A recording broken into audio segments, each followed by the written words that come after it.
Mama wakwaba aha GCN page so midin ede adwoa searching and any day di kan awde ehwe me a mesro na wa subscribe to my channel. We are now don sa emia bell ne so ubenya notification and sa ne ni said betu we ubenya bi atie anase ubenya bi ahwe ewo GCN page ha. Oman hene yaw edubuache journalist na Sumpa FM ena odi ni djuma oman hene ena okase ni se ma okan na ne se ewiase yewomi yewo enipa ahodu mienu obi wo ha asem fa no ho obi wo ho nso asem emfa no ho na oman hene etrese eye oman pani dada John Dramani Mahama yebeka ya abra oye oman pani a Ganafo esu enye nkoye yo ye ni light o ye nya adwuma enyo ye bro papa ya wamfiye because ono otumi pressure enti no ubi untumi fa pressure enkokunu because nya na awo no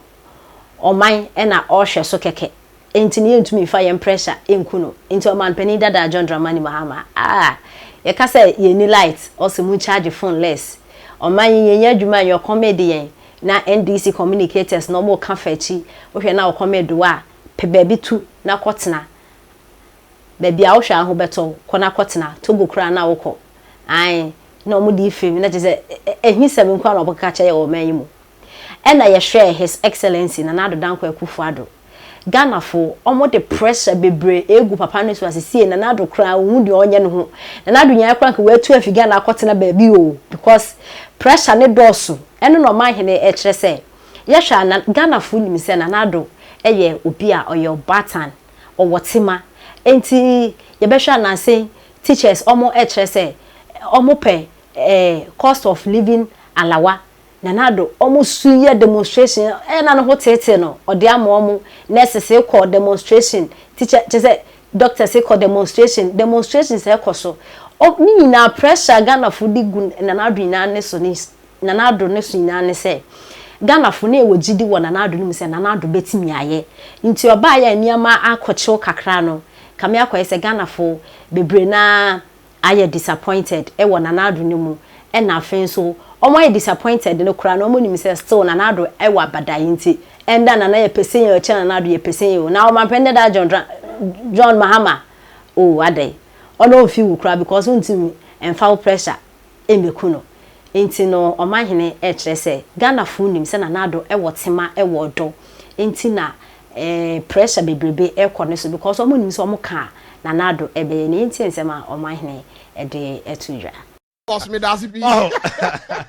Asabra siru ready Akufo don't fenya easy kafra it's sad oh she me do maybe ah ya na me kasase ya ho the reason is this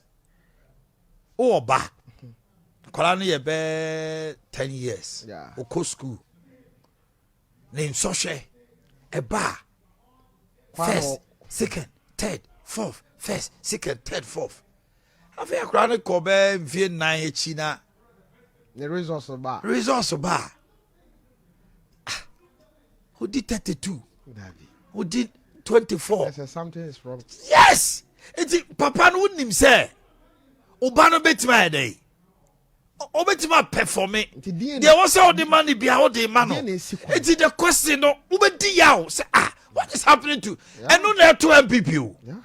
Ganafo nim say MPP betima perform and I know say the people there they can do it if they put their heads together to do it. So the question is, what is happening now?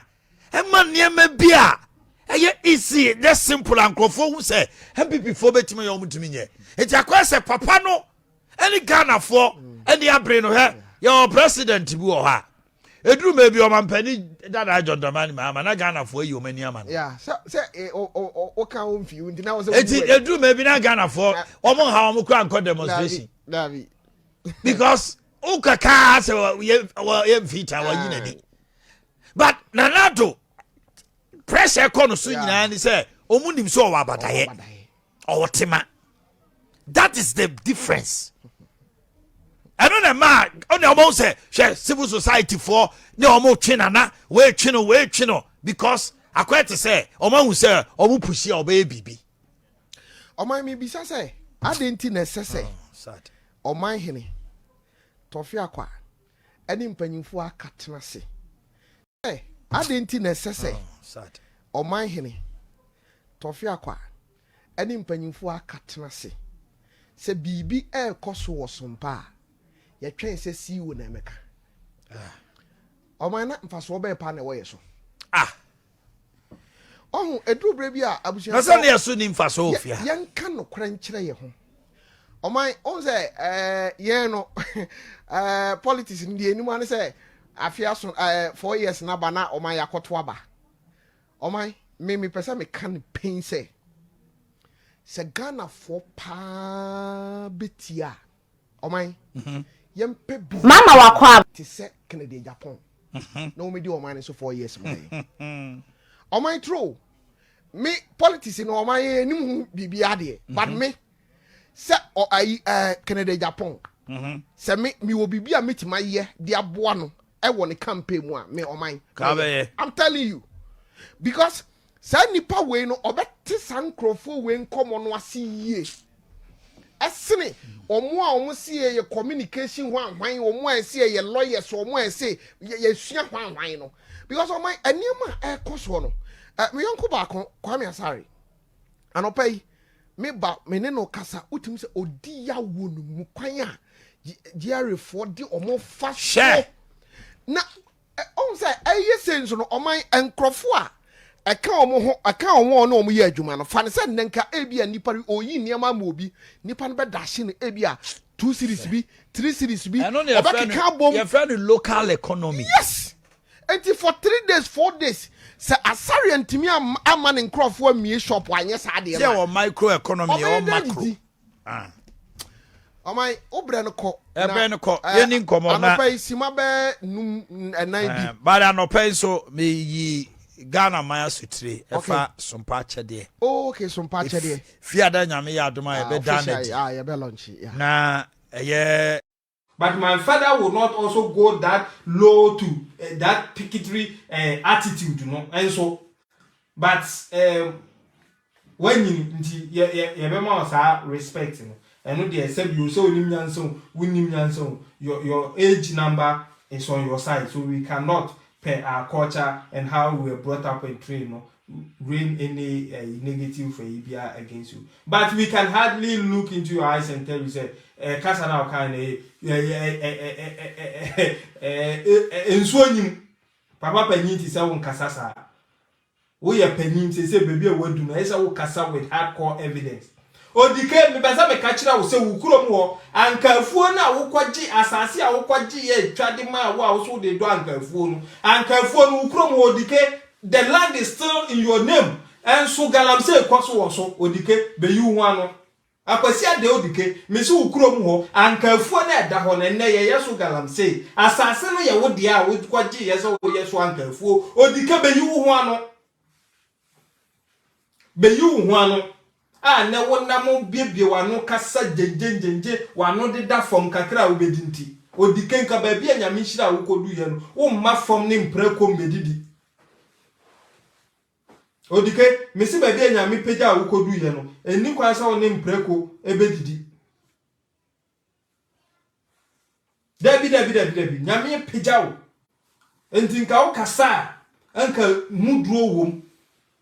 And so my politics are kata when the Captain Smart aboa we echinti. Look at you.